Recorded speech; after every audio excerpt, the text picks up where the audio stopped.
Joining us at the table is Stacey McDonald. She is an author, a therapist, and the founder of the State of the Mind Conference. Welcome to the table. Welcome. So in your day-to-day, you do so much to provide mental health workshops and seminars for businesses, schools, and places of worship. And you host a weekly live stream mental health empowerment session. But now you have a special conference coming up. So tell us about this conference. Absolutely. On December the 2nd of this year, we will be having the State of the Mind Gospel of Mental Health Conference. It's going to be held at First Baptist Church, Bracktown, right on 3016 Bracktown Road. It's going to be from 9 a.m. to 3 p.m. We've got raffles, free raffles. We've got lunch. We've got expert speakers. It is going to be phenomenal. That's awesome. So much fun. So who is the conference for? Like, who should attend this? Yes, it is geared for males and females because mental health is not a female issue. Right. It is a humanity issue. Yes. So it is ages 16 and up, males and females, anyone who has concerns about their own mental health or the mental health of others, or simply just to know how to cope, how to emotionally regulate with stresses in life. Anyone. Okay, so you mentioned some featured speakers. Tell me about those people and tell me some of the topics that y'all are going to be covering. Right. Well, because the state of the mind determines the state of the physical health, state of the mind determines the state of our relationships, the state of the mind determines state of finances. We will be hitting all of those points. We have Daisy Brown, Pastor Daisy Brown, who is the owner and lead therapist at Champion Therapy Center. We have Dr. Clarissa Rowan Bell, who is a licensed psychologist and has her own business, Higher Horizons. We have Greg Horn, who is a radio host as well as a podcaster for Hope is Here. We have Pastor Mario Rafford. We have so many. Dr. Hargens, who is a award-winning psychologist and associate professor at University of Kentucky. So many people who are involved in this and are coming together to empower Lexington. What a lineup. Yes. So let me ask you a question here, because you do this work with people and have done it for a really long time.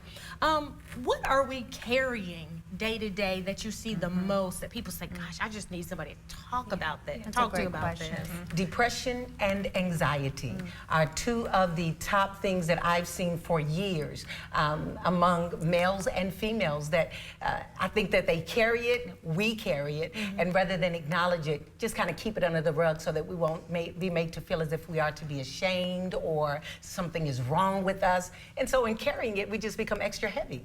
And everything in life becomes more difficult because we're not sharing it, we're carrying it. Oh, that's a good point. Yes, and so people that may have some anxiety, as you mentioned, but about looking for some help, how do you help them overcome that feeling of knowing that everyone needs help from time to time? I think it's simply letting people know that we cannot afford to not get help, that eventually things are going to show up. It's going to pop up. It's like a jack in the box, and you can't control when it will or when it won't. And so the fact that we simply cannot afford to. I can't afford to not get a therapist if necessary. I can afford to not share and be vulnerable if necessary. It always comes out in one way or another. Yes. Well, and I think it's important too for parents, for adults, to be able to be role models for their children and to give them the tools for their toolkit so that when they do have something that can cause anxiety or depression, they can reach into their toolkit and pull it out. So do you work with like the children you mentioned, 16 and plus, you know, for that? Like how does a 16-year-old and a 50-year-old that's coming to this conference, like how do you recommend they engage in that conference? It will be hands-on. So for instance, the same way a 16-year-old would do deep breathing, it's hopefully the same way that a child sees the 50-year-old doing deep breathing. Rather than screaming and throwing things and being emotionally dysregulated, really doing those same practices. It's not any different for you than what it is for me. My mind responds and my body responds to coping strategies the same way that yours does. And so letting people know that this is typical, this is normal, this is not something that's weird that we're doing. We are breathing, we are coping, we are journaling, we are exercising, we are being mindful, because it's good for the 16-year-old, it's good for the 8-year-old, it's good for the 50-year-old, it's good for everyone. It sure is. And let me tell you, I do my breathing. I can't.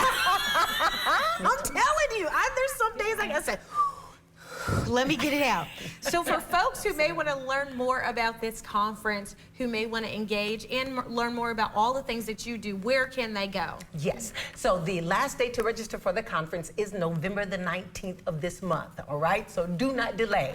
Go to the gospelofmentalhealth.org and register. Tickets are only $30. Again, 9 a.m. to 3 p.m. You get all that stuff for just $30. It's nonprofit. It's not anything that we're making money from. We just want to serve our community. That's wonderful. Okay, Stacey McDonald, thank you so much for being with us. Let's go out to the commercial break with a deep breath, everybody. Let's do one. Absolutely. All right, coming up after the break.